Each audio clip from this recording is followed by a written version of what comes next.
Hi, and welcome to another episode of the Haltech Heroes. Today, we're here at JDMYard, the Honda specialist, with Australia's fastest all-motor Honda.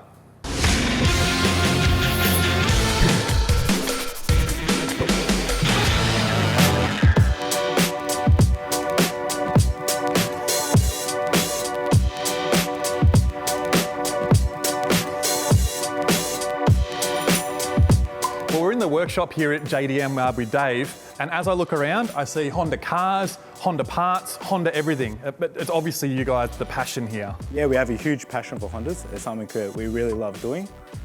It's a really enjoyable car to be working on. So as I look around, I can see a street car up the back here. Behind the camera here, we've got a World Time Attack car, a front-wheel drive drag car. So is there a particular car that you personally enjoy more?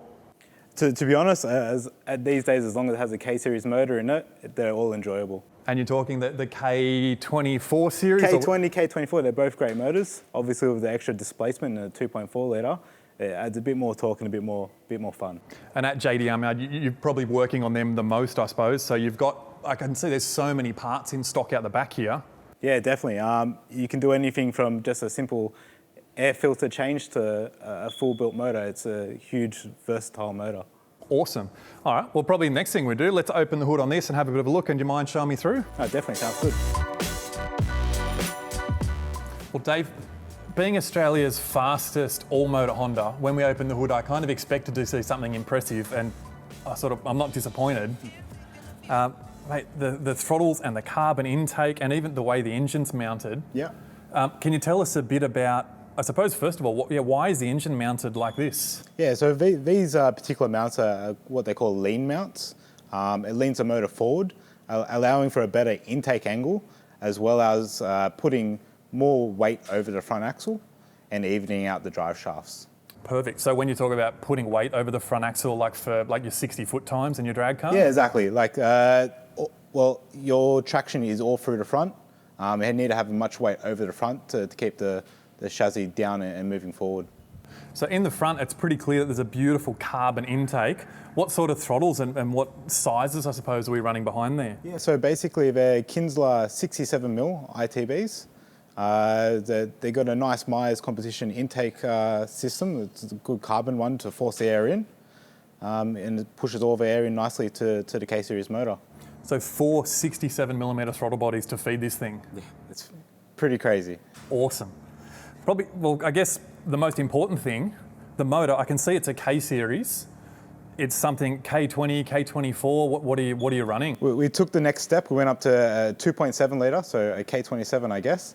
It's running a custom crank, some billet aluminium rods, and some lightweight pistons. Wow, so it's based off the Honda K24 2.4 series? Yeah, out of your standard Australian Accord. So moving past the engine to the exhaust system, I can see that it's got a hood exit tip there. What's the story, or what's going on here? Yeah, so with the hood exit, it's lightweight and efficient, and you get a pretty good flame coming out of it. Absolutely. And what about, we've got a bunch of sensors mounted underneath and above here? Yeah, so in total on the exhaust, we have 5 wideband sensors, right, just to make sure the fuel mixture is all good, and 4 EGTs to monitor exhaust temp. Perfect. So there's a huge range of data logging stuff on this car. I can see a fuel pressure sensor up here. Is there some other stuff that I'm missing? Definitely. So we've got all your traditional map sensors, airflow sensors, air temperature sensors, just to ensure the more data you have, the more you can get out of the motor.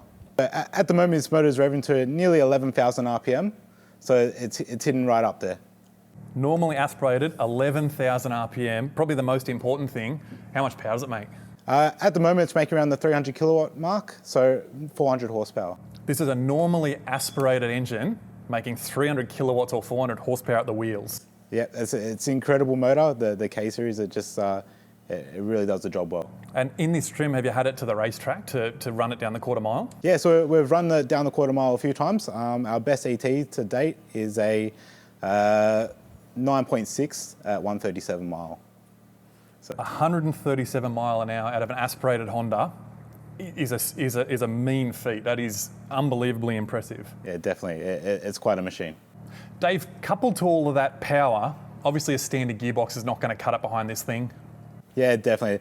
We took the option to go for just a 4-speed setup. So first to fourth, with a fifth and sixth just cuffed together just for further strength. Right, and what brand? So that's like a... That's a PPG gear set, so locally made. Awesome, okay. And from there, so how do we shift this thing? Is it a sequential, is it a H pattern? It's still a H pattern. We have a pretty trick gear knob to go with it, but we've checked that out in the interior. Here we've moved inside, and as you can see, it's simple in its elegance, I suppose. Like, what have we got in here, Dave? Yeah, it's super basic. We've only got the bare essentials. So following on from the gearbox, we've got the shifter cables running through a chassis to this nice billet shifter box. We've got a super basic non-data logging display, as well as all the ECU components, including the Elite 1500. Right, so I can see over here, we've got all the controllers for the thermocouples and the wide bands.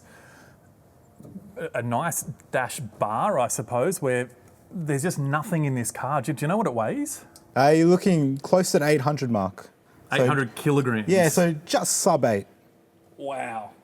Which I suppose, so you mix 800 kilograms with 300 kilowatts or 400 horsepower. It equals a good quarter mile time. That's where the times are coming from. Nice. So before we touch lightly, I suppose, on the gearbox, I can see that we've got like some type of like a strain gauge gear knob here. Yeah. And this is connected to your ECU, so you're using it for flat foot shifting. Yeah, definitely. Trying to save as much time down the quarter mile, it definitely does a treat. Perfect. So the way that these gear knobs actually work is what happens is it's a load cell. So being a H pattern gearbox, we can either push or pull on the gear knob, and the ECU knows which gear we're in and which gear we're going into. So when we pull, let's just say, for example, we go from second to third gear. As we push on the gear knob, we leave our foot flat on the accelerator. As the ECU gets that signal or that shift signal, it'll cut the either fuel, ignition, or both to the engine for a predetermined amount of time and a certain percentage of cut. So we may want to cut, for example, 80% of the engine power when we shift from second to third gear. Once the gearbox has actually got third gear engaged, the ECU knows, it lets go of that cut and the engine power returns so that we can make the best pass that we can. So we touched lightly before that you've got the Haltech IQ3 display dash. What are you using for your data logging in this drag car? Yeah, so we're using the onboard Elite 1500 data logging service. It allows us to capture all the data from the sensors on the motor, and we just display the critical data on the dash. Yeah, right. That's a nice, simple way to do it, I suppose. So you've got less, I suppose, interfaces or less software packages that you need to learn. Yeah, that's it. It just makes everything more efficient. Dave, looking through this car, the engine package, the suspension, the whole interior setup, it's such an impressive package. What's your ultimate goal with the car? To just basically keep going faster. The car's already very fast. It's more of a case, get out there, tune the car, make sure everything's on point, and basically put down the best times we can. And it's the type of car, I suppose, you can go to the race track and you can just do laps in it over and over and over. Yeah, that's again the beauty of the K-Series motor. Mate, what an awesome thing. Before we go, the one thing, an 11,000 RPM naturally aspirated engine. How about we warm it up? You mind giving me a few revs at least, just so we can hear that crazy induction noise? Definitely, let's give it a go.